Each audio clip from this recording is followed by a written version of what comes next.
नमस्कार। नवरात्रि की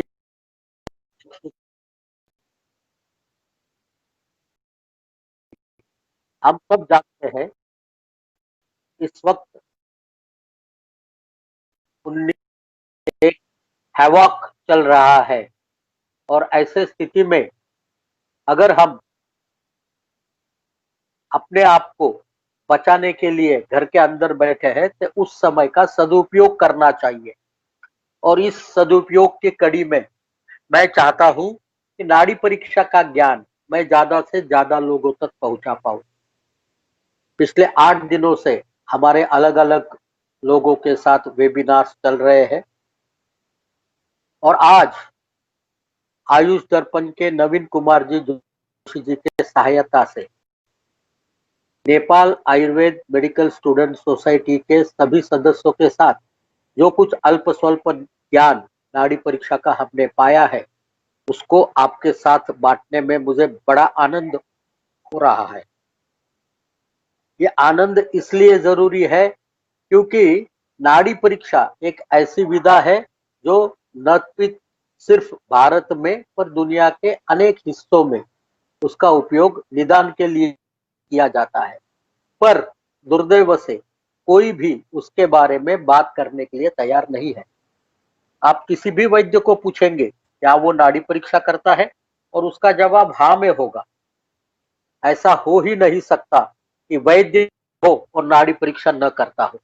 उसके बावजूद अगर आप उसे अगला शब्द पूछोगे कि क्या आप नाड़ी परीक्षा सिखाओगे मुझे, तो उसको बड़ी समस्या पैदा होती है और फिर वो अनेक अनेक कारण कहेगा, जिसमें से सबसे कॉमनेस्ट कारण जो सबसे ज्यादा इस्तेमाल होता है कि नाड़ी परीक्षा बड़ी मुश्किल है। इसके लिए गुरु का आशीर्वाद आप पे होना जरूरी है। भगवान पर श्रद्धा रखो, जाप करो, दुनिया भर की पूजा अर्चा करो, गुरु की सेवा करो, तब जाके नाड़ी परीक्षा का ज्ञान आपको मिलेगा। मेरा अपना अनुभव और मानना इससे बिल्कुल विपरीत है। मेरा मानना है कि नाड़ी परीक्षा एक सामान्य और भी जो परीक्षाएं हैं उन परीक्षाओं जैसी एक सिंपल साधारण सटीक परीक्षा पद्धति है और ये अगर आप सही तरीके से अभ्यास करें तो निश्चित रूप से समझ सकते हैं और इस्तेमाल कर सकते हैं। मेरे दो शब्द आपने इस्तेमाल किए, तो समझ सकते हैं और दूसरा है इस्तेमाल कर सकते हैं। नाड़ी परीक्षा हम क्यों नहीं करते, इसका सबसे बड़ा कारण है नाड़ी परीक्षा के प्रति हमारा भय। और भय क्या है, क्या हम सही तरीके से कर पाएंगे। ये भय हमें हर चीज हर समय रोकता है कि क्या हम कर पाएंगे। अगर आप ये भय निकाल सको, अगर आप अपने आप को आश्वस्त कर सको कि आप भी नाड़ी परीक्षा कर सकोगे। मैं आज के इस 1 घंटे का, नॉर्मली मैं 9 घंटे का वर्कशॉप लेता हूं, कम से कम 1.5-2 घंटा बात करता हूं, तब जाके नाड़ी परीक्षा के बारे में कुछ जो हमारी विधाएं है वो आप तक पहुंचाने में हमें यश मिलता है। पर मैं आज जरूर कोशिश करूंगा कि आज के इस 1 घंटे में मैं आपके साथ नाड़ी परीक्षा की वो सब सीक्रेट्स जिसको कहते हैं वो आपके सामने खुली करूंगा, जो सर्वमान्य है, सबको आसानी से मालूम है। और मैं दावे के साथ कहता हूं कि अगर आप इन पद्धति का प्रयोग करोगे तो निश्चित आप नाड़ी परीक्षा आसानी से कर सकोगे। नाड़ी परीक्षा करने के लिए सबसे बड़ी जरूरत है आपको अपने आप पे विश्वास। दूसरी चीज, नाड़ी परीक्षा शरीर में अनेक अंगों में की जा सकती है। अगर आप शंख प्रदेश पर देखेंगे आपको नाड़ी महसूस होगी, अगर आप नासामूल पे देखोगे आपको नाड़ी महसूस होगी, अगर आप गले में देखोगे तो आपको नाड़ी महसूस होगी, अगर आप कक्षा में देखोगे आपको नाड़ी महसूस होगी, अगर आप हाथ के इस पोर्शन में देखोगे आपको नाड़ी महसूस होगी। अपनी जो सामान्य रूप से नाड़ी परीक्षा जहां करते हैं रेडियल आर्टरी पर, वहां पर भी आप उंगली रखोगे आपको नाड़ी महसूस होगी। इतना ही नहीं, आप अगर आपकी उंगली आपके तर्जनी और अंगुष्ठक के बीच में पकड़ोगे तब भी आप नाड़ी परीक्षा कर सकोगे, पल्सेशंस आपको मिलेंगे जरूर। डॉर्सल है, पॉप्लेटियल है, इंग्वाइनल है, आप फीमोरल आर्टरी है, अनेक आर्टरी का प्रयोग आप नाड़ी परीक्षा के लिए कर सकते हो। पर दुनिया में अगर आप कहीं भी देखोगे, जितने भी जगह पर आप पाओगे नाड़ी परीक्षा करते हुए रेडियल आर्टरी का प्रयोग करते हुए मिलता है। ऐसा क्यों है? उसका एक सबसे बड़ा एनाटॉमिकल रीजन है, क्योंकि रेडियल आर्टरी एकमात्र ऐसी आर्टरी है जो सबक्यूटेनियस है, त्वचा के बिल्कुल नीचे। उसके बीच में, त्वचा और आर्टरी के बीच में और कोई चीज नहीं है। त्वचा और आर्टरी के बीच में और कोई चीज नहीं है। ये उसको बेहतर बनाती है जगह के लिए यहाँ पर नाड़ी परीक्षा कर सकते हैं। नंबर 2, इस रेडियल आर्टरी के बिल्कुल नीचे अगर हम देखेंगे एनाटॉमी, तो नाड़ी, आपको जो रेडियल आर्टरी का प्रवाह देखोगे आप, तो वो जैसे ही निकली कुरपुर से आगे आई, उसकी 2 ब्रांचेस होती है कुरपुर नाड़ी की। उसकी एक पहली ब्रांच है रेडियल आर्टरी, दूसरी है अल्नर आर्टरी। ये नीचे के 1/3 एरिया तक जाने तक फेशिया के नीचे से जाती है और बाद में सुपरफिशियल फेशिया को पियर्स करके रेडियस के फ्लैट सरफेस पे ऊपर होती हुई वो अपने हाथ के तलुवे तक जाती है और वहां जाकर एक आर्च बनाती है। अब हम रिस्ट के बैंड और यहाँ के फेशिया में जहां वो पियर्स करती है, ये दोनों के बीच में ये आर्टरी को फिक्स किया जाए और उसके नीचे फ्लैट सरफेस है जो सबक्यूटेनियस आर्टरी है, स्किन आर्टरी और उसके नीचे बोन। यही जगह शरीर में और इसी तरीके की संरचना और कहीं नहीं है और यही उसको मूल रूप से सर्वोत्कृष्ट जगह बनाती है नाड़ी परीक्षा करने के लिए। इसलिए दुनिया में जहां कहीं भी, जहां पर भी नाड़ी परीक्षा की जाती है, वो मात्र मात्र और मात्र रेडियल आर्टरी पे की जाती है, जिसको हम आयुर्वेद शास्त्र के रूप में अगर देखने जाए तो अंगुष्ठ मूले नाड़ी, जिसको हम जीव साक्षिणी कहते हैं, धमनी है, वहां पर जो भापन होता है उसको देखा जाता है।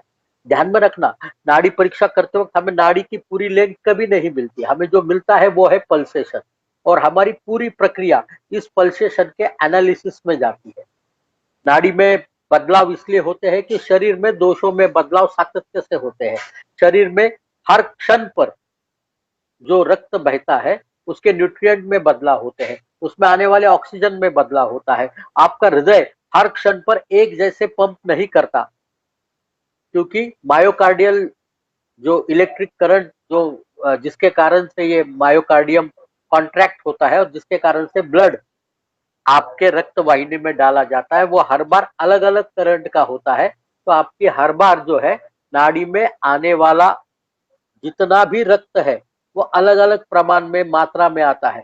तो ये दुनिया में अब बिल्कुल माना गया है कि there is a heart rate variability. नाड़ी परीक्षा अगर हम सही मायने में देखने जाए तो हार्ट रेट वेरिएबिलिटी को एक्सेस करना है। अब ये हार्ट रेट वेरिएबिलिटी सामान्य रूप से अगर हम देखते हैं तो हमारे हाथ में इतना आसानी से मिलती नहीं, इसलिए नाड़ी परीक्षा करते वक्त सावधानता रूप परीक्षा करना जरूरी है, जिससे हम ये वेरिएबिलिटी को एक्सेस कर सकेंगे, जिससे नाड़ी परीक्षा करना संभव होगा। अगर हमने ये देखा पहले कि सबसे अच्छी जगह है रेडियल आर्टरी, तो हम रेडियल आर्टरी पे कैसा पकड़ेंगे? तो एक सिंपल, बहुत ही आसान तरीका है। आप हाथ को ऐसा रखिए और आप यहां से, ये स्टाइलॉइड प्रोसेस है, जो एक बोनी प्रोमिनेंस है, हड्डी ऊपर आई हुई हाथ के पार्श्व भाग में, जिसको स्टाइलॉइड प्रोसेस या रेडियल ट्यूबरोसिटी इस नाम से जाना जाता है।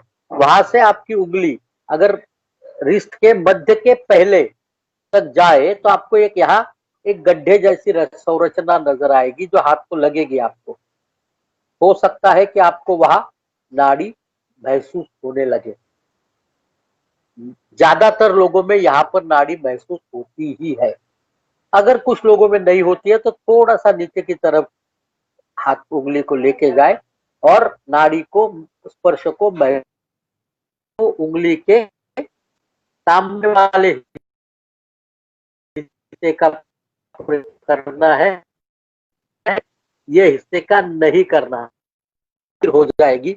यह नाड़ी को देखने का सबसे सटीक सबसे सही और सबसे उपयुक्त प्रक्रिया है। आप अगर इस तरीके से देखोगे नाड़ी, तो नाड़ी परीक्षा करने में अगर हमने नाड़ी पे सही जगह, पूरा खेल बहुत आसान है। जरूरत है हमें उंगलियां अपनी सही जगह पर रखने से। एक बार ध्यान से सुनिएगा। हाँ, आपके जब आप नाड़ी परीक्षा खुद की करते हो तब थोड़ा सा मुश्किल लगेगा आपको, पर दूसरे की नाड़ी परीक्षा करते हो तो ये सबसे आसान है। आपकी तीनों उंगलियों की सिर्फ टिप्स का प्रयोग करना है आपको, ये हिस्से का नहीं करना है। सिर्फ ये सामने वाला का प्रयोग करना है और 90 डिग्रीज में 90 अंश के कोण बनाते हुए आपके नाड़ी पर आपको उंगलियों को रखना है। नाड़ी परीक्षा करने की यह सबसे पहली स्थिति है। इसको इमीडिएट एक्सप्रेशन या तात्कालिक धारणा कहते हैं। इसमें हमें 6 चीजों का परीक्षण करना है। नंबर 1, आपको नाड़ी कैसा होता है। सबसे महत्वपूर्ण बात अगर कोई है तो ये नाड़ी को महसूस करने की है। और नाड़ी को महसूस करने में हमें सबसे पहली चीज को अगर देखना है तो वो है नाड़ी ये चुभने वाली है या नाड़ी चुभने वाली है या सॉफ्ट है। चुभने वाली ये विकृति दर्शाती है और जो नहीं चुभ रही है वो आपको सामान्य अवस्था दिखाती है। शरीर में जो कुछ बदलाव हो रहे हैं वो दोष की सामान्य अवस्था में है। उसी तरीके नाड़ी चुभने वाली है तो वो विकृति दर्शाती है। चुभने वाली नाड़ी का मतलब क्या है कि जब आपकी उंगलियां आपने बाहर रखी है तो वो एक शॉर्ट एंगल पर आपके उंगली को स्पर्श करती है। एक शॉर्ट एंगल पर आपकी उंगली को स्पर्श करती है। जैसे एंगल ब्रॉड हो गया तो नाड़ी का चुभना बंद हो जाएगा। वो एक मृदु नाड़ी के रूप में आपको महसूस होगी। जब वो शार्प एंगल्ड है, कम एंगल पर आपको अगर स्पर्श करेगी, नाड़ी का स्पर्श जैसे ही आपको लगा, जिसका एंगल दोनों के बीच वाला, नाड़ी के मूलतः 3 हिस्से होते हैं। नाड़ी का ऊपर चढ़ने वाला एक हिस्सा, उसका ऊपर का जैसा प्रवाह है वो दूसरा हिस्सा, और नीचे उतरने वाला हिस्सा, सिस्टोल, स्टेबल एंड डायस्टोल। तो अब ये इस समय में अगर ये क्षमता, अगर आपका ऊपर जाने वाला हिस्सा और नीचे जाने वाला हिस्सा ये शॉर्ट एंगल्ड है तो नाड़ी आपको चुभने वाली लगती है। ये चुभने वाली नाड़ी आपको बीमारी दिखाती है। पहली बात, सबसे इम्पोर्टेंट बात, नाड़ी देखते ही आपको ये पता चलता है कि आपके सामने जो व्यक्ति बैठा है वो बीमार है या उसके शरीर में जो कुछ बदलाव हो रहे हैं वो एक नैसर्गिक दैनंदिन प्रक्रिया का हिस्सा है। नंबर 2, आपको नाड़ी देखनी है, उसमें दूसरी चीज इसी जगह पर वो है आपकी नाड़ी नियमित चल रही है कि अनियमित चल रही है। नियमित नाड़ी का मतलब है आपके 2 जो उभार नाड़ी के आपको लगेंगे, जो थ्रॉब्स आपको लगेंगे, उन 2 थ्रॉब में कंटिन्यूअस एक जैसा समय में, दोनों के बीच में, दोनों उभारों के बीच में समय मर्यादा जो है वो एक जैसी हो, अलग अलग नहीं हो। ये और दूसरी प्रक्रिया होगी वो क्या, अनियमित है। अनियमित में कभी 2 एक साथ आ जाएंगे, कभी थोड़ी देर का गैप आएगा, कभी फिर से आएंगे, कभी अलग अलग साइज के आएंगे। तो ये प्रक्रिया आपको कहती है कि नाड़ी आपकी अनियमित है। अनियमित नाड़ी आपको एक चीज बताती है कि आपका हृदय और सर्कुलेटरी सिस्टम उसमें इन्वॉल्व है। आपका हृदय और सर्कुलेटरी सिस्टम उसमें इन्वॉल्व है। दूसरी महत्वपूर्ण बात, 2 बात हो गई, एक वाली नाड़ी, दूसरी अनियमित। तो देखिए, स्ट्रॉ से लस्सी पी होगी या नारियल पानी पिया होगा या और कोई द्रव पिया होगा स्ट्रॉ के द्वारा, तो आपको पता चलेगा कि नाड़ी में स्ट्रॉ में द्रव को खींचने के पहले का स्पर्श और जैसे उसके बाद का दोनों में होता है। वही फर्क आपको नाड़ी में दिखेगा। एक भी मिलेगी, अगर वो भरी हुई तो ये अक्षर है में घट रही है, वो समय में नजदीक की है। बिल्कुल नाड़ी में आपको ऊपर आने वाला थ्रॉब ऐसा लगेगा जो एक एम्प्टी थ्रॉब है, तो वो क्रॉनिक प्रक्रिया को दिखाती है। ये तात्कालिक नहीं है, ये दीर्घकालिक है। चौथी चीज, नाड़ी का स्पर्श आपको अगर उष्ण लगे, नाड़ी का स्पर्श आपको अगर उष्ण लगे तो वो आपको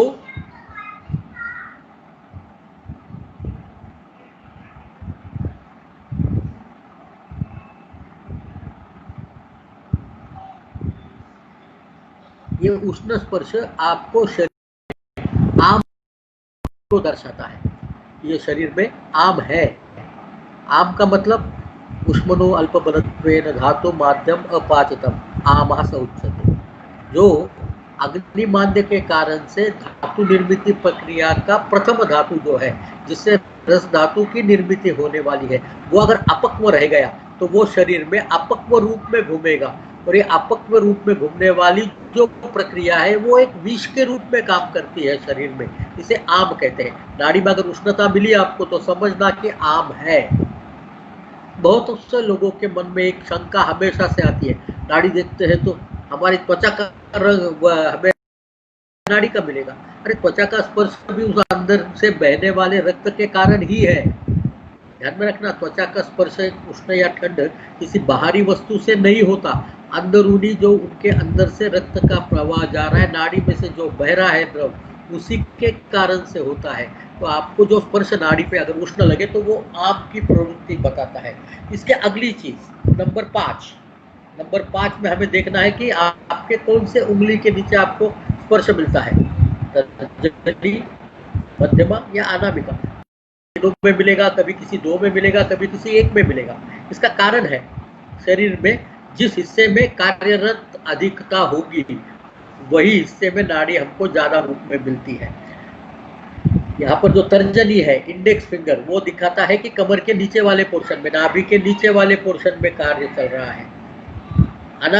ये जो अनामिका है, रिंग फिंगर, वो दिखाती है हृदय के ऊपर वाले पोर्शन में काम चल रहा है। और मध्यमा जो है वो बताती है हृदय और नाभि के बीच वाले कार्य में कार्य हो रहा है। तो हमें पता चलेगा आम है या नहीं है, हृदय इन्वॉल्व है या नहीं है, ये ताजा है या बहुत पुराना है, ये बीमार है या नहीं है, और उसके बाद शरीर के कौन से हिस्से में काम चल रहा है। और यहाँ पर नाड़ी की इंटेंसिटी को हम देखते हैं। इंटेंसिटी गिनने को हमने एक 4 पॉइंट का, 0 का मतलब है आपको नाड़ी लगी ही नहीं, तो उसको कहते हैं 0। 1+ का मतलब है आपको बिल्कुल हल्की सी नाड़ी लग रही है, वीक फीबल नाड़ी लग रही है, तो है 1+। आपको थोड़ी सी उससे बेहतर जो मॉडरेट टाइप की नाड़ी लगती है तो उसको कहते हैं 2+। और एक 3+, यानी नाड़ी को हम विभाजित करते हैं उसके स्ट्रेंथ के अनुसार 0, 1+, 2+ और 3+। 3+ नाड़ी स्ट्रांग नाड़ी होती है, 1+ नाड़ी वीक नाड़ी होती है, 2+ नाड़ी मॉडरेट नाड़ी होती है, और 0 का मतलब है आपको पल्सेशन नहीं रहा उस उंगली के नीचे। अगर पल्सेशन नहीं लग रहा मतलब इस मिनट को शरीर के उस हिस्से में कोई तीव्रतर कार्य नहीं चल रहा है कि जिसको शरीर आपको नोंद प्राप्त कर आपको नाड़ी में उसको दर्शाता हो। ये 6 चीजें हमको सबसे पहले देखनी है, जिसको हम कहते हैं इमीडिएट एक्सप्रेशन, जो हम सबसे पहले देखते हैं। नंबर 1। नंबर 2, ये देखने के बाद हमें पता चलता है कि रुग्ण बीमार है, रुग्ण है या नहीं है, और ये जानकारी लेने के बाद हम उसके बाद वाली स्थिति में जाएंगे जिसका नाम है, उस स्थान का नाम है सुपरफिशियल एक्सप्रेशन। सुपरफिशियल एक्सप्रेशन जैसे नाम ही बताता है, ये नाड़ी का सबसे ऊपरी हिस्सा है, सबसे ऊपरी हिस्सा। वहां पर पहुंचेंगे कैसे? जैसे हमने पहली बार नाड़ी को देख लिया तो हमने आपको बताया क्या कितना दबाना है? नहीं। तो हमें क्या करना है? यहाँ पर हमें सबसे पहले यही ध्यान रखना है कि हमने नाड़ी को पकड़ा, उसके बाद धीरे धीरे अपने तीनों उंगलियों को एक साथ धीरे धीरे एक साथ ऊपर की तरफ ले जाना है। इतना ले जाना है कि आपका दबाव न के बराबर हो, उसके बावजूद आपके उंगलियों पर कहीं ना कहीं स्पर्श की अनुभूति होनी चाहिए, पल्सेशन मिलना चाहिए। मैं एक उदाहरण अक्सर देता हूँ, जैसे कि जब एक तितली है वो फूलों पे बैठती है, आपने कभी देख चलेगा तितली का वजन उस पंखुड़ी से कई गुना अधिक होता है। तितली बैठती है तो उस तितली के वजन के कारण से वो पंखुड़ी कतई नहीं दबती, क्योंकि वो अपना वजन अपने पंखों पर तोलती है। आपको नाड़ी देखते हुए बिल्कुल उसी तरीके से जाना है। अपना पूरा उंगलियों का वजन जो है अपने आप संभाल कर कम से कम दबाव के साथ, पहले बात ध्यान में रखिएगा, नाड़ी आपको मिली है, ऐसा नहीं कि आप ऊपर हवा में से लेके जाओगे और कम से कम दबाव डालोगे, कभी नहीं करना। आपको नाड़ी को सबसे पहले देखना है। नाड़ी को पकड़ लिया आपने, मैंने इसलिए कहा नाड़ी को देखना सबसे बड़ी कामयाबी है। उसके बाद तीनों उंगलियों को धीरे धीरे, तीनों उंगलियों को देखने के बाद धीरे धीरे ऊपर, ऐसे ऊपर आपको एक नाड़ी मिलने लगेगी, क्योंकि आप उसे दबा नहीं रहे हो, तो नाड़ी अपने प्राकृतिक गति में चलेगी। और यही जगह है जहां पर हमें नाड़ियों की जो गतियों के बारे में कहा है वो पकड़ में आती है। और किसी भी स्तर पर, क्योंकि हमारा दबाव यहाँ पर सबसे कम है, बाहरी हम कुछ नहीं कर रहे हैं, तभी नाड़ी की गति व्यक्त रूप होती है। इस स्तर पर हमें तीन चीजें देखनी है, इस स्तर पर हमें तीन चीजें देखनी है। कौन से उंगली के नीचे नाड़ी लगती है, तर्जनी, मध्यमा या अनामिका, और वहां पर उसकी तीव्रता कितनी है। तीव्रता हमने गिनने का पहली बार देखा, 0, 1+, 2+ और 3+। इस चारों में से आपको क्या मिलता है? 0 का मतलब है वहां पर पल्सेशन का न मिलना, 1+ का मतलब है वीक पल्सेशन मिलना, 2+ का मतलब है मॉडरेट पल्सेशन मिलना, और 3+ का मतलब है स्ट्रॉन्ग पल्सेशन मिलना। अब यहाँ पर इन्हीं उंगलियों का जो क्रम है वो अलग रूप से गिना जाता है। अलग रूप से कैसे? यहाँ पर आपको तर्जनी जो है वो वात के स्थानों को बताती है। वात के स्थान याद है आपको? आप आयुर्वेद के विद्यार्थी हो, निश्चित है कि आपको वात के स्थान पता होगा। पक्वाशय, कटी, शक्ति, क्षोत्रास्थि, स्पर्शनेन्द्रियम स्थानम वातस्य तत्रापि पक्वाधानम विशेषता। ध्यान में रखना, दोस्तों पूरे शरीर में व्याप्त है। वायु पित्तम कफश्चेति त्रयोदश समासता ते व्यापिनो। जब वो व्यापिन कहते हैं उसके बाद में कहते हैं कि शरीर के अधोमध्य और ऊर्ध्व में ज्यादा रहते हैं, और उसके बाद उनके विशेष स्थान दिए गए हैं। पक्वाशय, कटी, शक्ति, श्रोत्र, अस्थि, स्पर्शनेन्द्रियम स्थानम वातस्य और पक्वाधानम विशेषता। ये क्यों है? क्योंकि पक्वाशय से ही सभी मिलता है। तो आपको ये ध्यान रखना है कि तर्जनी यहाँ पर वात के स्थान दिखाती है, मध्यमा आपको पित्त के स्थान दिखाती है। नाभि, आमाशय, स्वेदो, लसिका, रुधिरम, रसः, दृक्स्पर्शनम च पित्तस्य नाभिरत्र विशेषता। और अनामिका आपको कफ स्थान दिखाती है। उरक, कंठ, शिरक, क्लोम, पर्वाणि, आमाशय, रसः। उरक, कंठ, शिरक, क्लोम, पर्वाणि, आमाशय, रसः। वेदम, घ्राणम च जिह्वा च कफश्च सुतरामुरा। आपको तीनों के स्थान पता चल गए, तो आपको कौन से स्थान में क्या हो रहा है ये पता चलना चाहिए। और इसलिए हमको मालूम होना चाहिए कि उनकी गति क्या है। गति सामान्य रूप से अनेकों प्रक्रिया से गति के बारे में बताया जाता है। हेलो, कॉल मिला था? अभी नहीं,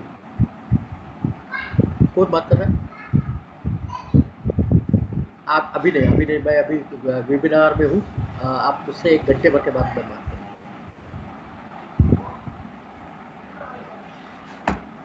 मैं माफ़ी चाहता हूँ, कुछ रुग्णों के फोन आ रहे थे तो उठाना पड़ा, उसको बताना पड़ा। मैं अभी पहले फ़ोन को बंद कर देता हूँ तो ये गड़बड़ नहीं होगी फिर से।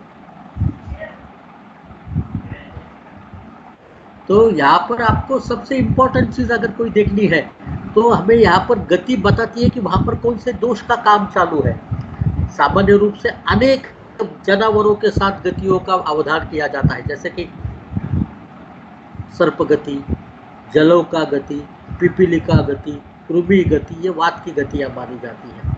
कपोत गति, मंडूक गति, मयूर गति, ये पित्त की गतियां मानी जाती है।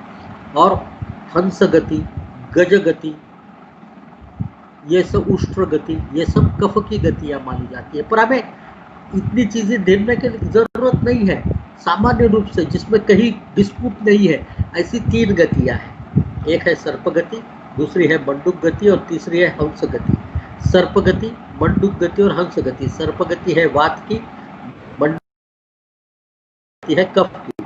अब आपको ये नाड़ी में कैसे ढूंढना, ये सबसे इंपॉर्टेंट है कि आपके नाड़ी में, आपके उंगली के नीचे आपको सांप, मंडूक या हंस मिलेगा? इसका जवाब बिल्कुल ना है। ऐसा कभी नहीं मिल सकता। मिलेगा क्या? आपको मिलता है पल्सेशन, और ये पल्सेशन ही आपको आइडेंटिफाई करना है सर्प के जैसा है, बंदूक के जैसा है या हंस के जैसा है।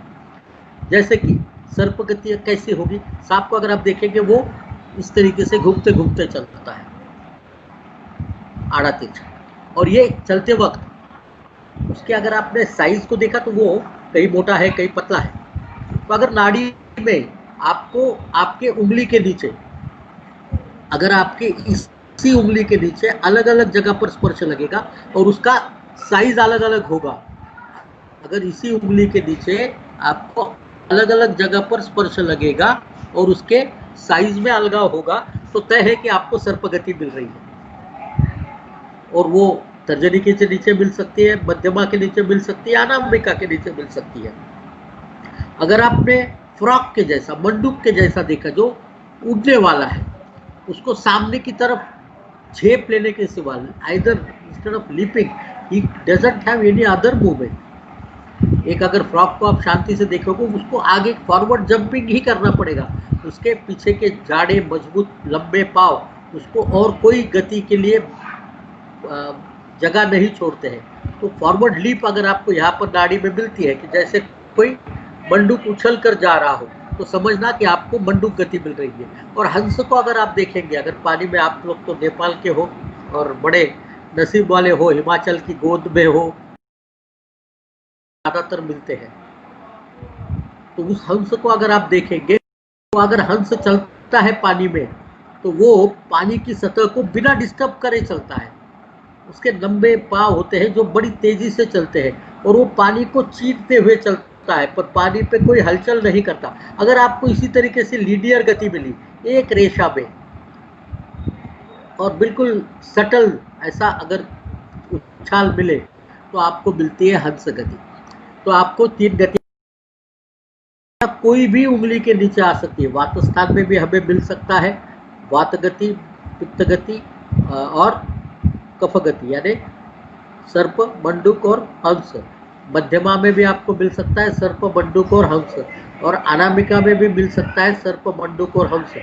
अगर आपको तर्जनी में सर्प गति मिलती है, तो समझना कि वात स्थान में पर आपको मंडूक गति मिलती है तो वात स्थान में पित्त का कार्य चालू है, और हंस गति मिलती है तो वात स्थान में कफ का कार्य चालू है। सिमिलरली उसी तरीके से अगर हम यहाँ सोचेंगे, मध्यमा में अगर आपको सर्प गति मिलती है तो पित्त स्थान में वात का कार्य चालू है, मध्यमा में आपको मंडूक गति मिलती है तो पित्त के स्थान पित्त का कार्य चालू है, और मंडूक मध्यमा में आपको हंस गति मिलती है तो पित्त के स्थान में कफ का कार्य चालू है।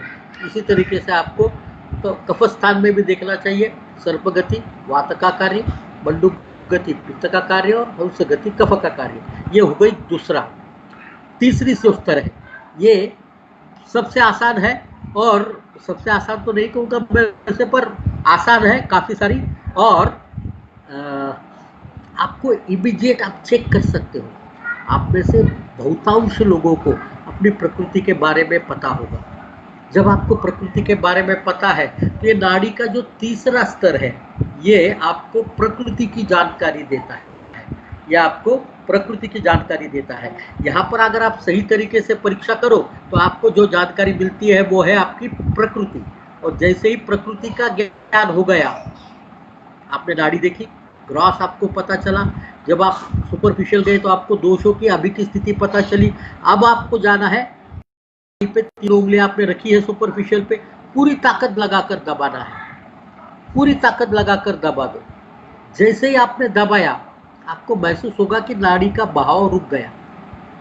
नाड़ी का बहाव रुकना, यह इसका पहला स्टेप है। उसके बाद धीरे से उसको रिलीज करो, थोड़ा सा, बिल्कुल थोड़ा सा। 3 उंगलियां एक ही स्तर पे हो, इसका ध्यान जरूर रखना। नहीं तो आप एक उंगली ऊपर एक नीचे होगी, तो जब आप रिलीज करोगे तो आपको एक स्तर का ज्ञान नहीं हो सकता। आपकी 3 उंगलियां एक ही स्तर पे होनी चाहिए। ध्यान रखिएगा, मेरी उंगली की तरफ अगर आप देखेंगे तो आपको नजर आएगा कि 3 उंगलियां बिल्कुल एक सीध में है। अगर आप नाड़ी परीक्षा करते वक्त आपने उसको दबाया और 3 उंगलियों को धीरे से रिलीज किया, तब तक रिलीज किया जैसे कि आपको स्पर्श लगना शुरू हो गया। ध्यान में रखना, जैसे ही आपने नाड़ी को छोड़ना शुरू करेंगे, सबसे पहला स्पर्शन आपको मिलेगा अनामिका पर, रिंग फिंगर पर। उसका कारण है ये हृदय के सबसे नजदीक है, तो हृदय से आने वाला बहाव जो हमने रोक रखा है वो जैसे रिलीज होगा तो हमें सबसे पहले यहाँ मिलेगा। इसलिए आपको इसके बाद क्या करना है, 4 से 5 स्पंदन को छोड़ देना है, तब तक वो सेटल हो जाएंगे। और आपको ध्यान रखना है कि आपको कौन से उंगली के नीचे स्पर्शन लग रहा है और उसकी इंटेंसिटी कितनी है। आपको इंटेंसिटी हर उंगली के नीचे अलग अलग रूप से देखनी है, एक ही तरीके की इंटेंसिटी नहीं देखनी है। आपको हर एक उंगली के नीचे कितनी इंटेंसिटी है ये देखना। यहाँ पर आपको तर्जनी वात के बारे में बताती है, मध्यमा पित्त के बारे में बताती है और अनामिका कफ के बारे में बताती है। और जहाँ पर सबसे अधिक आपको स्पर्श मिलेगा वो उस प्रकृति का प्रधान दोष होगा, उससे कम जहाँ मिलेगा वो उसका सब दोष, सब उप प्रधान दोष होगा। सामान्यतः नाड़ी में हमें द्विदोष दोष बहुतायत में मिलते हैं, कुछ लोगों में हमको एक दोषज प्रकृति मिलती है और कुछ थोड़े से लोगों में आपको त्रिदोषज प्रकृति मिलती है, जहाँ पर तीनों उंगलियों पे हमें एक जैसा स्पर्शन मिलेगा। अब देखिए बात, आपको पता चल गया है नाड़ी में ओवरऑल क्या हो रहा है। उसके बाद पता चला कि दोषों की स्थिति क्या है। अब पता चला प्रकृति का बारे में कि प्रकृति क्या है और बीमारी क्या होती है। प्रकृति से जो डेविएशन है, जितना बदलाव आपके प्रकृतिस्थ अवस्था में आपके नाड़ी में या शरीर में बने हुए दोषों की अवस्था बदलती है, वही बीमारी है। अब इसके बाद की जो स्तर है, चौथा स्तर, वो भी उतना ही महत्वपूर्ण है। महत्वपूर्ण इसलिए है क्योंकि ये स्तर आपको दोषों के स्थान को निश्चित करता है, दोषों के स्थान को निश्चित करता है। और इस स्थान को निश्चित करने के लिए हम उपयोग करते हैं दोषों के प्रकारों का। आपको याद है दोषों के प्रकार? वात 5 प्रकार का, प्राण, उदान, समान, अपान और व्यान। प्राण, उदान, समान, अपान और व्यान। मेरी रिक्वेस्ट है आप सबसे, आप इसी क्रम से याद रखिएगा जिस क्रम से मैं आपको बता रहा हूँ। उसका एक खास महत्व है। जैसे हम आगे बढ़ेंगे आपको पता चलेगा, उदान, समान, अपान और व्यान। नंबर 1 प्राण, नंबर 2 उदान, नंबर 3 समान, नंबर 4 अपान और नंबर 5 व्यान। पित्त के प्रकार अगर देखेंगे, पहला नंबर 1 पाचक पित्त, नंबर 2 रंजक पित्त, नंबर 3 साधक पित्त, नंबर 4 आलोचक पित्त और नंबर 5 राजक पित्त। नंबर 1 पाचक, नंबर 2 रंजक पित्त, नंबर 3 साधक पित्त, नंबर 4 आलोचक पित्त और नंबर 5 भ्राजक पित्त। और कफ की बात करेंगे तो क्लेदक कफ, अवलंबक कफ, बोधक कफ, तर्पक कफ और श्लेषक कफ। क्लेदक कफ, अवलंबक कफ, बोधक कफ, तर्पक कफ और 5 नंबर पर श्लेषक कफ। अगर क्या आपको पता है कि आप जो नाड़ी देख रहे हैं, जो रेडियल आर्टरी देख रहे हैं, उसकी साइज कितनी होती है? कोई अंदाजा है? जब हमें ये सवाल पहली बार पूछा गया तो हम बिल्कुल क्लीन बोल्ड हो गए थे, क्योंकि हमें उसका अंदाजा, हम कर तो नाड़ी परीक्षा सकते थे पर कभी गिनी नहीं थी। हम IIT नाड़ी परीक्षा का यंत्र बनाने की प्रक्रिया में पिछले 5 सालों से व्यग्र है और हमने काफ़ी 2-3 यंत्र बनाए हैं। तो तब पता चला कि नाड़ी की तो साइज़ गिननी पड़ेगी। फिर हमने साइज़ गिनने का जब प्रयास किया तब पता चला कि नाड़ी जो है वो 2.4 mm से लेकर 3.8 mm की साइज़ की होती है। तो बड़ा अजीबोगरीब है, ढूंढेंगे कैसा? पर हमने दूसरे बाद वाली जो प्रक्रिया मिली वो हमें और आश्वस्त करके गई। नाड़ी सामान्य रूप में, रेडियल आर्टरी जो है वो सामान्य रूप में 3 mm की होती है। तो बहुत आसान काम हो गया। अब ये नाड़ी परीक्षा करते वक्त हमें ये पता कैसे चलेगा 3 mm? ढूंढेंगे आप? कैसे ढूंढेंगे?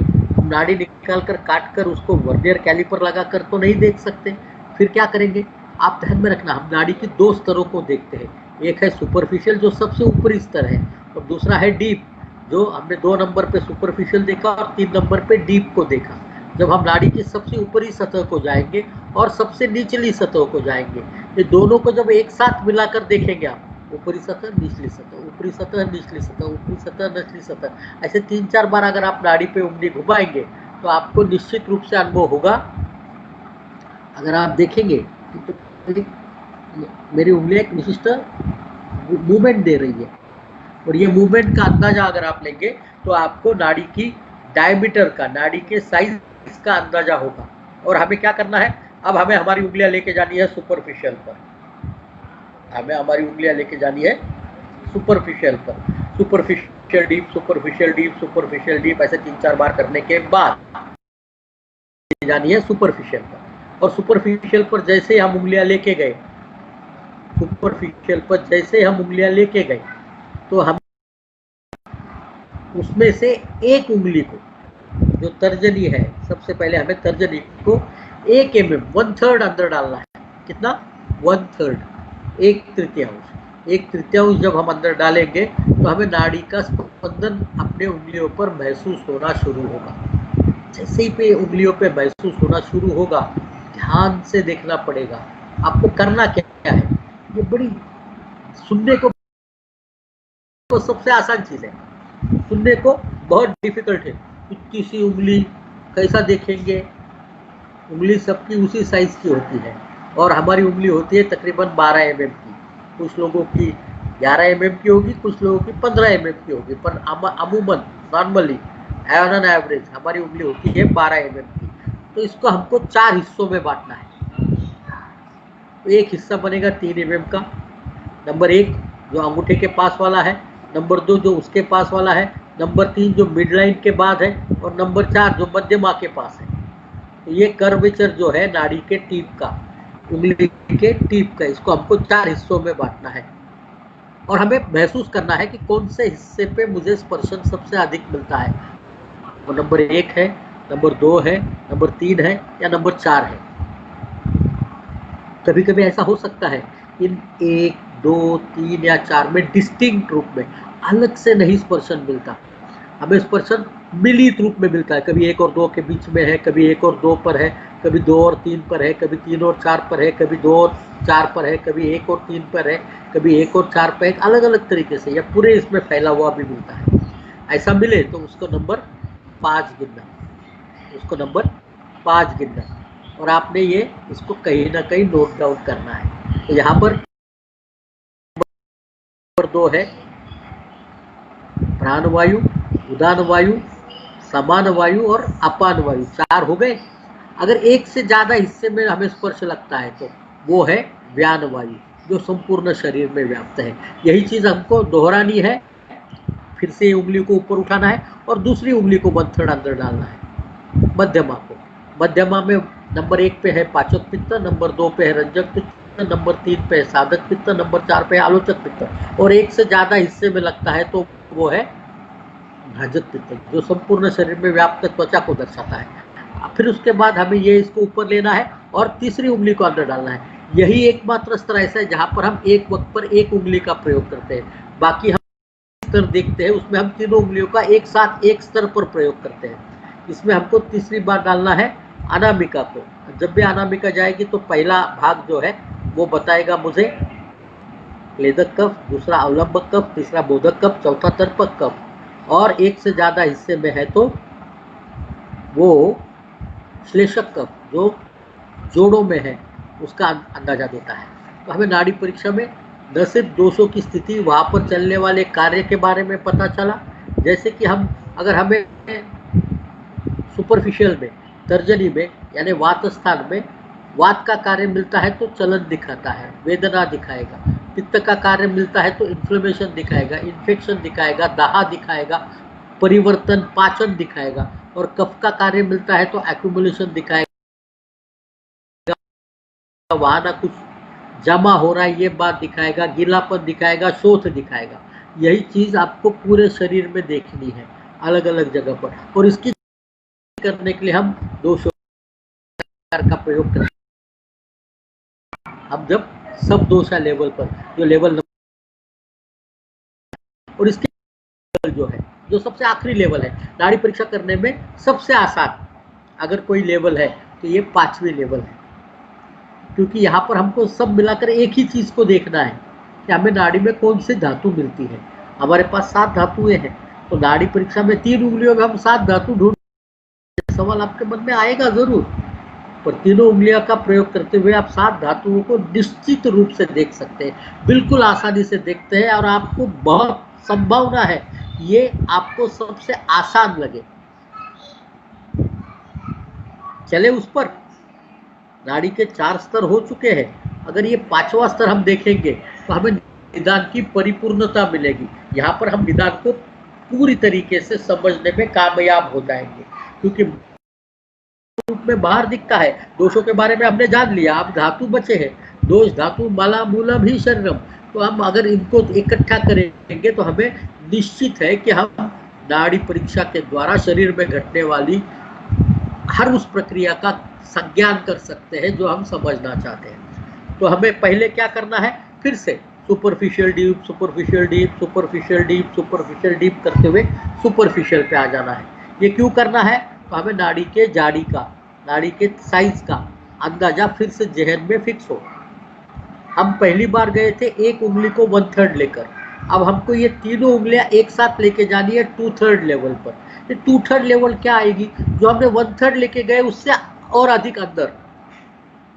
हम जो 1/3 लेके गए उससे थोड़ा अधिक अंदर, और जो डीप में जाते हैं जहां पर हम बंद करते हैं उसके पहले, जहां पर हम 1/3 से अंदर गए हैं और डीप से थोड़ा ऊपर आए हैं, यानी 2/3 लेवल पर कितना होगा, approximately 2 mm, approximately on an average 2 mm। परंतु ये मैं 2 mm ये शब्द इसलिए नहीं कह रहा हूँ कि किसी की अगर नाड़ी 2.4 mm की होगी तो उसके लिए 2 mm जो है वो 2/3 से बहुत अधिक होगा। अगर किसी की नाड़ी 3.8 mm होगी तो उसके लिए 2 mm ये आधे के आसपास होगा। तो ध्यान रखना है आपको 1/3 जाना है, इसलिए पहले रजिस्टर करना, सबसे जहन में फिट करना, ये सबसे अधिक ज़रूरत है। और आपको ये तीनों उंगलियां एक साथ एक स्तर पर, तीनों उंगलियां 2/3 लेवल पर ले जानी और महसूस करना है कि कौन से उंगली में आपको स्पर्श लगता है। बड़ा ध्यान से समझिएगा। अगर आपको इस अनामिका पे अकेले पे स्पर्श लगता है तो समझना कि रस धातु में कार्य अधिक चालू है, सिर्फ एक ही जगह पर, अनामिका पर। अगर सिर्फ मध्यमा पर लगता है तो रक्त धातु का कार्य बताती है, और सिर्फ अगर तर्जनी पे, इंडेक्स फिंगर पे बताता है तो आपको अस्थि धातु का कार्य बताती है। अगर मध्यमा और तर्जनी दोनों में मिलता है स्पर्श, मध्यमा और तर्जनी दोनों में मिलता है तो मांस धातु को बताती है। अगर मध्यमा और अनामिका दोनों पे लगता है तो ये मेद धातु को बताती है। कितने धातु हो गए, 5। छठा धातु है तीनों उंगलियों पे लगता है। अगर एक साथ तीनों उंगलियों पे एक साथ स्पर्श लगा अगर धातु के लेवल में, तो वो हमें मज्जा धातु के बारे में बताती है। और सबसे ज्यादा महत्वपूर्ण, ये मज्जा धातु हो गया। शुक्र धातु के लिए आपको तर्जनी और अनामिका में लगने वाला स्पर्श होना चाहिए। कभी कभी आपको मध्यमा पे हल्का सा स्पर्श होगा, पर वो उतना तीव्रतर नहीं होगा जितना आपको तर्जनी और अनामिका में लगेगा। ये शुक्र धातु है। अब आपको नाड़ी परीक्षा के 5 अंग हमने आपको बता दिए हैं। कौन से अगर आप याद करेंगे, ध्यान से समझेंगे, सीखेंगे तो आपको ध्यान में आएगा कहाँ पकड़नी वो बताया, और नाड़ी कहाँ पकड़नी वो बताने के बाद उसमें हमें जो देखने की चीजें हैं वो 6 चीजों के बारे में बताया। वो चुभने वाली है या नहीं है, वो नियमित है या नहीं है, वो फुल है या नहीं है, वो गर्म है या नहीं है, कौन से उंगली के नीचे लगती है और वहां पर इंटेंसिटी कितनी है। इसको हम कहते हैं इमीडिएट एक्सप्रेशन। दूसरी जगह पर हम जाते हैं, इसको सुपरफिशियल लेके जाएंगे। सुपरफिशियल लेके जाने के बाद हमको कौन से उंगली के नीचे लगती है, नंबर 1 उसकी इंटेंसिटी कितनी है, नंबर 2 और वहां पर गति कौन से मिलती है, नंबर 3। ये 3 चीजें हम यहाँ देखते हैं। उसके बाद हम जाते हैं डीप पर, जहाँ पर हमने पूरा दबाकर अंदर आपकी नाड़ी को रोक कर उसके बाद में प्रयास किया है कि कौन से उंगली के नीचे लगती है और वहाँ इंटेंसिटी कितनी है, जो आपके प्रकृति के बारे में आपको जानकारी देती है। उसके बाद हम चौथी चीज में जाएंगे, नाड़ी की साइज को अनुमान करेंगे और उस अनुमान करते हुए 1/3 पर एक एक उंगली को लेके जाएंगे और हम वहाँ पर दोषों के उप प्रकारों को, जिनको हम सब दोष कहते हैं, उन सब दोष का अंदाजा लेने का प्रयास करेंगे।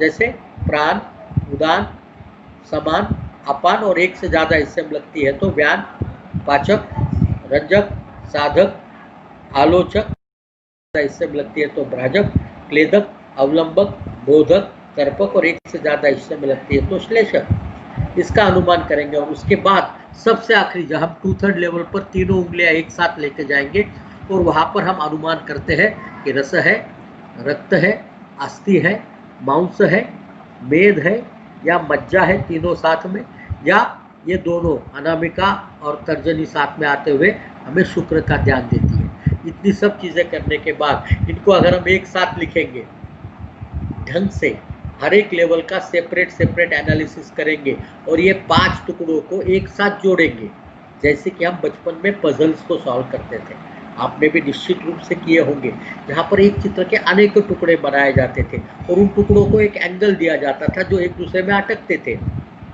और इनको सबको अगर हम एक जगह पर जोड़ देते थे, अगर सही जगह पर हमने सब चित्रों के टुकड़ों को रखा तो हमें एक संपूर्ण चित्र मिलता था। बस नाड़ी परीक्षा द्वारा निदान एक पजल है, वो पहली जिसके पास आपके है immediate expression, superficial expression, deep expression, शब्दोषा और धातु, ये 5 टुकड़ों को एक साथ सही तरीके से मिलान कराने से आपको जो मिलेगा वो है निदान।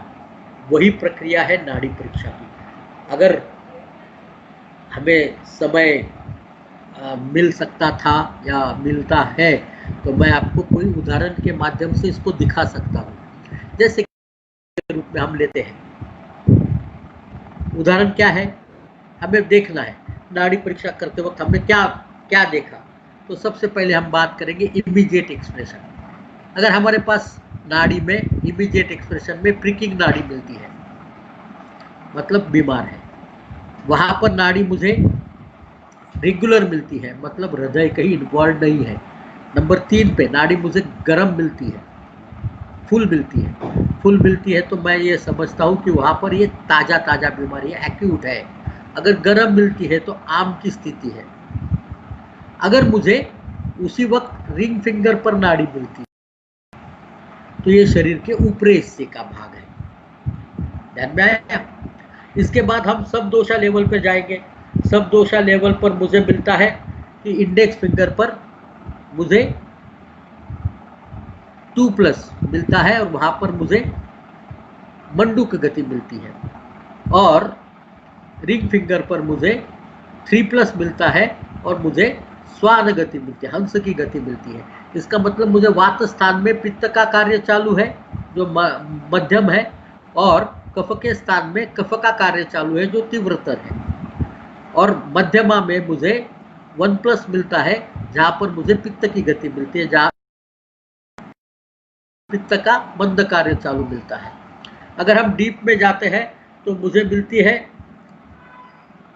रिंग फिंगर में 2+ या 3+ और मिडल में 2+ का मतलब है कफ पित्तात्मक प्रकृति, मुझे मिलता है कफ पित्तात्मक प्रकृति। अगर मैं सब दोषा में जाता हूं तो मुझे इंडेक्स में मिलता है 2 जिसका नंबर है 2 नंबर का मतलब क्या है, उदान, और रिंग में मिलता है नंबर 2 और मध्यमा में मिलता है नंबर 5 जो है भ्राजक। और मैं धातु लेवल पर जाता हूं तो मुझे रिंग फिंगर में स्पर्शमत अधिक मिलता है तो मुझे रस धातु का अनुमान होता है। इन सब चीजों को अगर हम इकट्ठा करें तो मुझे पता चलता है कि मेरे शरीर के ऊर्ध्व भाग में कोई तो ताजी ऐसी बीमारी है जहां आम का संबंध है शरीर के ऊर्ध्व भाग में और हृदय से संबंधित नहीं है, ये नई बीमारी है, बीमारी क्योंकि प्रिकिंग नाड़ी है। उसके बाद पता चलता है कि मेरे कफ स्थान में कफ का कार्य अधिक हो रहा है, कहीं ना कहीं तो कंजेशन है कफ स्थान में। दूसरी बात, मेरे वात स्थान में मुझे पित्त का कार्य मिल रहा है, वात का जो स्थान है वहां पर कहीं ना कहीं इंफ्लेमेटरी चेंजेस, कहीं ना कहीं कुछ तो गड़बड़ हो रही है। और पित्त स्थान में भी मुझे पित्त का कार्य मिल रहा है, भाई तो उष्णता बढ़ी हुई मिल रही है। अगर हम प्रकृति को देखते हैं तो कफ पित्तात्मक प्रकृति है और अगर हम सब दोषा देखते हैं तो मुझे वायु जो मेरे उच्छ्वास का काम करता है उसके बारे में पता चलता है और अवलंबक कफ जो मेरे फेफड़े को और हृदय को संभालता है उसका काम मिलता है और रस धातु को मिलता है। ये सबको मैं अगर इकट्ठा करता हूं तो मुझे वात कफ ज्वर, जो आधुनिक वैद्य के हिसाब से देखने जाए तो मुझे ब्रोंकाइटिस या अपर रेस्पिरेटरी ट्रैक इन्फेक्शन का अनुभव होता है। नाड़ी परीक्षा इतनी सहज, इतनी आसान और इतनी निश्चितता से करने का मैथमेटिकल कैलकुलेशन है। ये एक सेक्रेड साइंस है, पर उसी सेक्रेड साइंस को हमने मॉड्यूल्स में सेपरेट, उसके छोटे छोटे हिस्से बनाकर, अगर कोई चीज़ बड़ी अवस्था में हमको नाड़ी पे उंगली रखते ही नहीं समझ में आती है तो समझने के लिए हमने उसके छोटे छोटे टुकड़े किए और छोटे छोटे टुकड़े कर कर उसको समझने का अलग अलग से प्रयास किया और इनको जोड़कर नाड़ी परीक्षा को एक आसान रूप से आपके सामने प्रस्तुत करने का प्रयास किया। मैं आप सबका बड़ा आभारी हूँ कि आपने आपका कीमती समय इस कोरोना के जैसे बड़ी बीमारी के समय में मेरे और मुझे शांति से सुना। मुझे पता नहीं है कि आप तक मैं पहुंच पाया हूं कि नहीं पहुंच पाया हूं, आज पहुंचा होगा आपको। मेरा व्हाट्सएप नंबर है 9819232755 89232755। ये मेरा व्हाट्सएप नंबर है और आप हमेशा इस नंबर मुझे सवाल भेज सकते हो और मैं सभी का यथाशक्ति उत्तर देने का प्रयास करूँ। अभी किसी को सवाल पूछना हो तो पूछ सकते हो।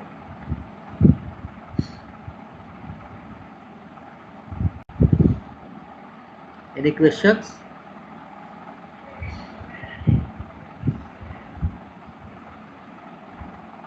मैं लाइव हूँ, आप अगर सवाल पूछना चाहते हैं तो मुझे पूछ सकते हैं।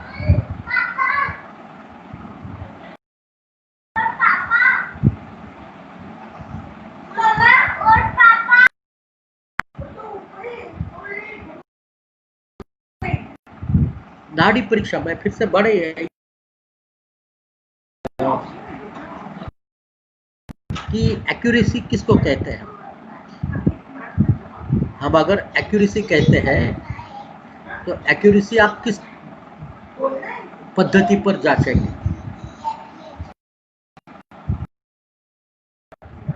अगर आपने ईसीजी, ये राइट बंडल ब्रांच ब्लॉक या लेफ्ट बंडल ब्रांच ब्लॉक के बारे में पूछा है मुझे, ये ईसीजी से आसानी से डायग्नोस होने वाली प्रक्रिया है। पर ईसीजी अगर आप जब तक नहीं पढ़े हो, उसको सही तरीके से समझने का अभ्यास नहीं किया है, तक आप उसी ईसीजी में से वो राइट बंडल ब्रांच ब्लॉक है या लेफ्ट बंडल ब्रांच ब्लॉक है ये बताना आपके लिए नामुमकिन हो जाएगा, क्योंकि आपके लिए वो सिर्फ रेखाएं हैं।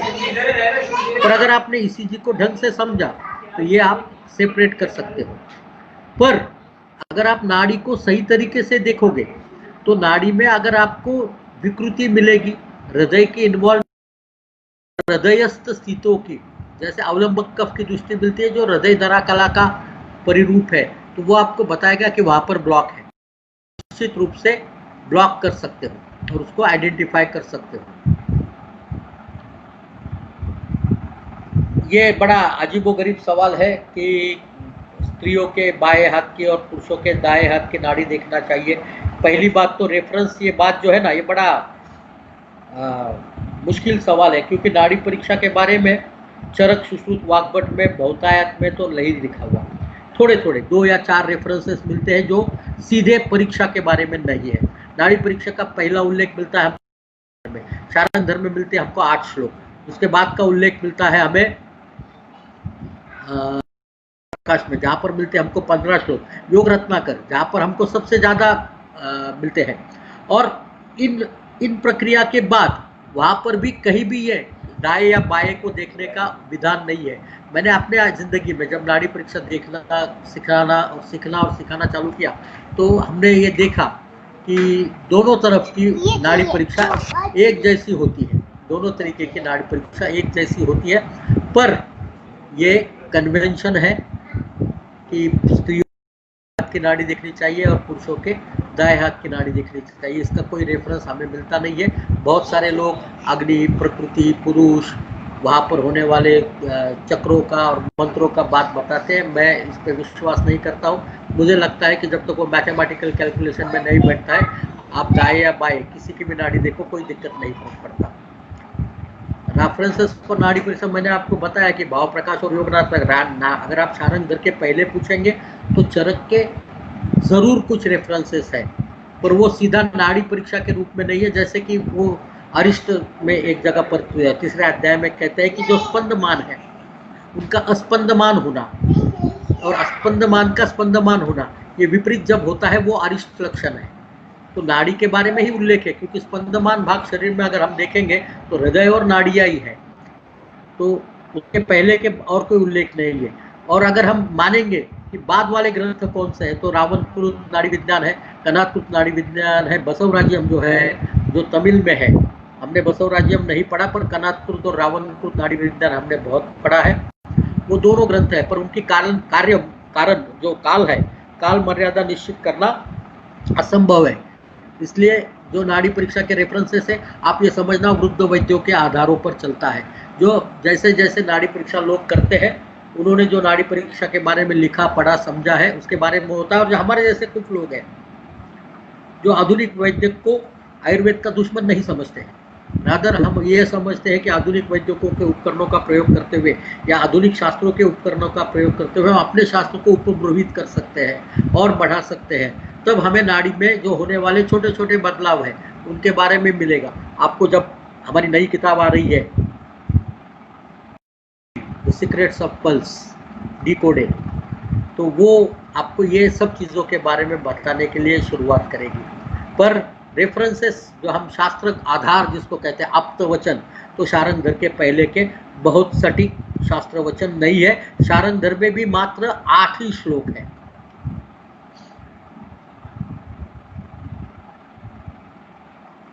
नाड़ी परीक्षा में एक और परीक्षा आती है, परीक्षा पर आधारित है। चाइना में नाड़ी परीक्षा एक अलग तरीके से विकसित हुई। वहां पर दाएं और बाएं दो स्तरों पर, ऊपरी और निचली स्तरों पर, ऊपरी स्तरों पर आपके हॉलो ऑर्गन्स है और निचली स्तर पर सेमी सॉलिड ऑर्गन्स है। उनका आप आधार लेकर वहां पर वात पित्त कफ का अनुमान करते हुए निश्चित रूप से ऑर्गन्स में होने वाली नाड़ी परीक्षा को देख सकते हो। शायद आपने मेरे ख्याल से ये जो सवाल पूछा है उसमें आपने सुना होता मेरी पूरे लेक्चर को, तो ये प्रश्न उद्भव ही नहीं होना चाहिए कि नाड़ी की शुरुआत में ही नाड़ी अगर प्रिकिंग लगती है तो विकृति को दर्शाती है, और प्रिकिंग नहीं है तो प्रकृतिस्थ अवस्था को दर्शाती है। और अगर हम प्रकृति परीक्षण की बात करते हैं तो नाड़ी के डीप लेवल में हमें प्रकृति के बारे में पूरी जानकारी मिलती है, डिटेल्स में।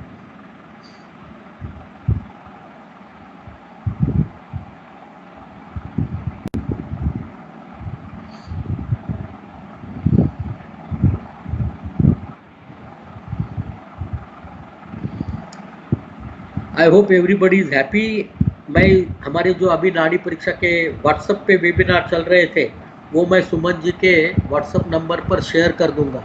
उसमें आपके छोटे छोटे सवालों के काफ़ी सारे जवाब लिखित रूप में मिल जाएंगे। और अगर ये वीडियो और वो व्हाट्सएप दोनों साथ में रख कर पढ़ेंगे और सुनेंगे तो शायद आपको नाड़ी परीक्षा समझने में काफ़ी आसानी मिल जाएगी। धन्यवाद, आपने सबने मुझे सुना। मैं सुमन जी का भी आभार व्यक्त करता हूँ। सबसे बड़ा आभार मैं नवीन जी का व्यक्त करना चाहता हूँ कि जिनके माध्यम से आप तक जुड़ने का, आप सबसे जुड़कर नाड़ी परीक्षा के बारे में अधिक बात करने का अवसर मिला। ये हमने तेजी से लिया हुआ शॉर्ट रिव्यू है। नाड़ी परीक्षा अगर डिटेल में सीखना चाहते हैं, मेरे यहाँ पर नाड़ी परीक्षा का 1 दिन का, जहाँ पर 9 घंटे नाड़ी परीक्षा सिखाई जाती है, 3 दिन का एडवांस कोर्स सिखाया, 8 दिन का मास्टर्स कोर्स सिखाया जाता है। और यहाँ पर Maharashtra university of health sciences ने हमारा 1 साल का कोर्स, अप्रूव्ड कोर्स है, शायद भारत में नाड़ी परीक्षा का एकमात्र अप्रूव्ड कोर्स हम चलाते हैं, जो Maharashtra university of health sciences में 1 साल का post graduate fellowship in pulse diagnosis है। हमारा केएलई में 50 आवर्स ऑफ पल्स डायग्नोसिस का कोर्स चलता है, ट्रेनिंग प्रोग्राम। एक पारुल यूनिवर्सिटी में हमारा कोर्स चालू हो रहा है, शारदा यूनिवर्सिटी में हमारा कोर्स चालू हो रहा है। तो विद्यापीठ के स्तर पर नाड़ी परीक्षा को सिखाने का एक सटीक प्रयास हम कर रहे हैं और हम ये सब तक पहुंचाना चाहते हैं कि नाड़ी परीक्षा एक आसान, शास्त्रीय और हर एक व्यक्ति को करने के लिए संभव होने वाली प्रक्रिया है। जितना आसानी से हम स्टेथोस्कोप इस्तेमाल करते हैं, जितना आसानी से हम स्फिग्मोमैनोमीटर इस्तेमाल करते हैं, जितना आसानी से हम ईसीजी मशीन इस्तेमाल करते हैं, उतनी ही आसानी से हमको नाड़ी परीक्षा करते आनी चाहिए। इसी आशा और विश्वास के साथ आप सबसे विदा लेता हूँ। धन्यवाद।